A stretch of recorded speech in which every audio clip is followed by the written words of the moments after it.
Shalom, selamat pagi. Perkenalkan, nama saya Fevrianti Raro Pakula dengan NIRIM 1020196360 bersama teman saya Juniati Reski Bali dengan NIRIM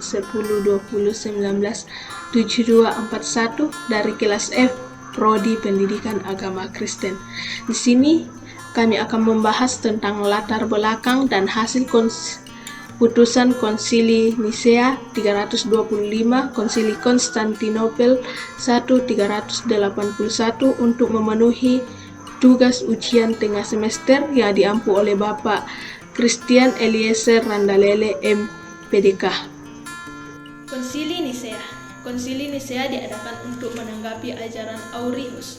Aurius yaitu seorang pastor dari gereja Alexandria di Mesir. Pada tahun 319, Pastor Aurius berupaya merasionalisasikan misteri Allah Tritunggal. Ia tidak meyakini bahwa Kristus Sang Putra Allah sehakikat dengan Bapa dan berasal dari Bapa. Namun, Pastor Aurius mempunyai pendukung baik dari pemerintah maupun dari pejabat gereja. Dua orang pendukung Aurius dari pejabat gereja berhubungan banyak dengan uskup yang tidak menerima Aurius dan juga ajaran Athanasius yang dipandang mereka sebagai berat sebelah. Maka di situ terjadilah pertikaian hebat yang memiliki tujuan lain untuk tidak sejalan dengan harapan Aurius dan Athanasius. Padahal pada saat itu pihak gereja jelas-jelas membutuhkan dukungan dari sang penguasa Romawi agar pada saat itu dapat bersatu atau berdamai. Oleh karena itu, Kaisar Konstantinus berusaha untuk mendamaikan mereka dengan mengadakan konsili di kota Nisea pada tahun 325 dengan tujuan supaya gereja bersatu. Dalam konsili itu dihadiri sekitar 250 sampai 318 uskup, kebanyakan dari timur atau dari gereja Ortodoks Timur. Sementara dari barat, gereja Katolik hanya 5 orang. Sidang itu dipimpin oleh kaisar itu sendiri yang menghasilkan suatu rumusan, yakni pengakuan Imam Nisea, berbeda dengan pengakuan Imam Nisea Konstantinopel. Salah satu rumusan menegaskan bahwa Logos atau anak dengan Bapa, Logos sama sekali sehakikat dengan Allah Bapa. Sesungguhnya Logos dan Allah harus dibedakan. Tetapi pada hakikatnya mereka satu saja. Demikian kata Athanasius. Akibat dari Konsili Nisea, yaitu ajaran Aurius dianggap sesat, maka ia dipecat, dikucilkan, dan dibuang ke Iliria. Kaisar Konstantin sebagai penguasa menginginkan agar wilayah kekuasaannya damai.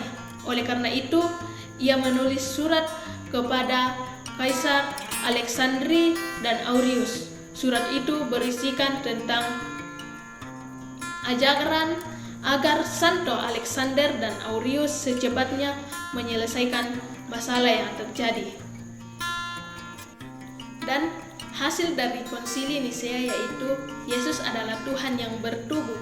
Yang kedua, Yesus adalah benar-benar Tuhan. Yang ketiga, iman kepada penebusan dosa dan salib. Materi selanjutnya dibawakan oleh teman saya.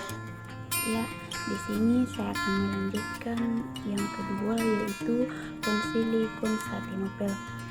Konsili Konstantinopel I adalah konsili para uskup yang diselenggarakan Kaisar Theodosius I di Konstantinopel pada tahun 381 Masehi. Konsili Ekumene yang kedua ini merupakan usaha untuk mencapai mufakat di dalam tubuh gereja yang melalui suatu majelis permusyawaratan yang mewakili segenap dunia Kristen kecuali gereja Barat. Konsili Konstantinopel yang berlangsung pada tahun 381 disebut juga sebagai konsili atau sinode ekumenis II setelah konsili Nice 325 Masehi. Nah, dalam konsili ini diadakan atas undangan Kaisar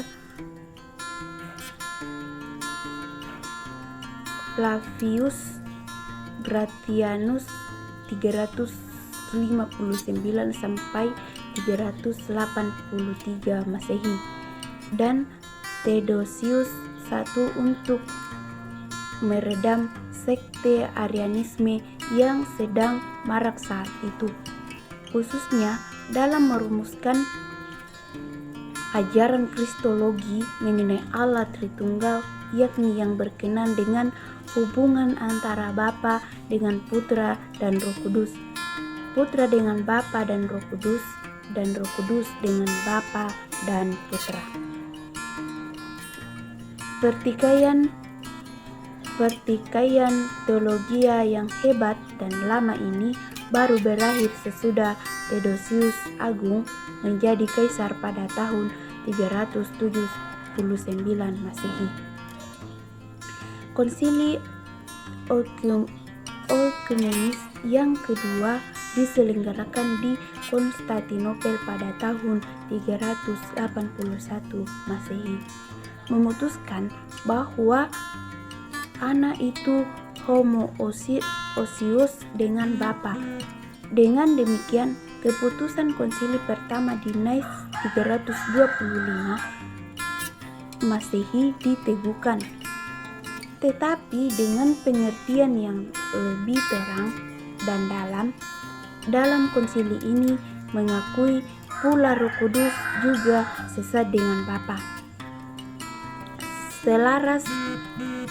Selaras dengan ajaran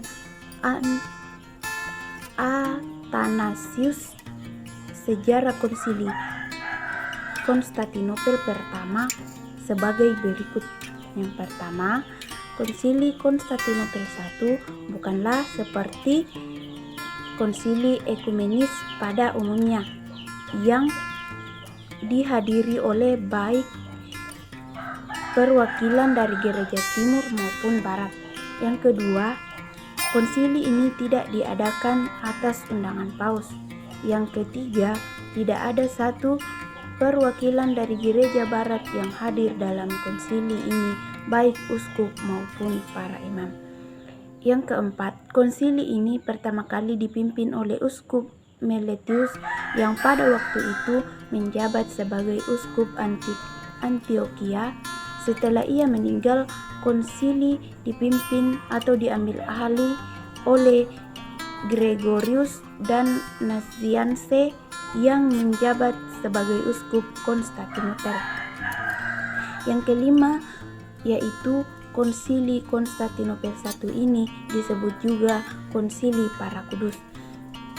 Yang keenam, konsili Konstantinopel I berakhir pada tanggal 9 Juli 381 Masehi. Adapun hasil konsili Konstantinopel yaitu yang pertama, Allah adalah satu dalam oknum yang tiga, yaitu Tuhan Bapa, Tuhan Anak, dan Roh Kudus. Yang kedua, Roh Kudus adalah Roh Allah. Hasil yang paling belakangan sekali dari konsili Konstantinopel I yaitu doa syahadat Nice.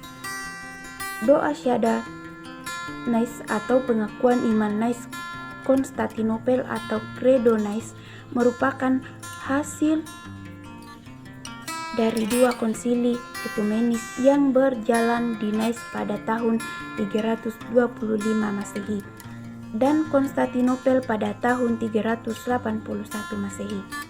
Nah, dalam konsili Nice 325 Masehi, hal utama yang dibahas adalah Petua Arius, di mana seorang imam paroki di Baukalis di Alexandria, Mesir.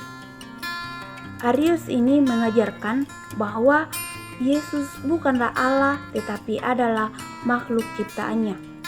Menurut Arius, berada masa di mana Logos atau Sabda Allah yang maksudnya adalah Yesus tidak berada.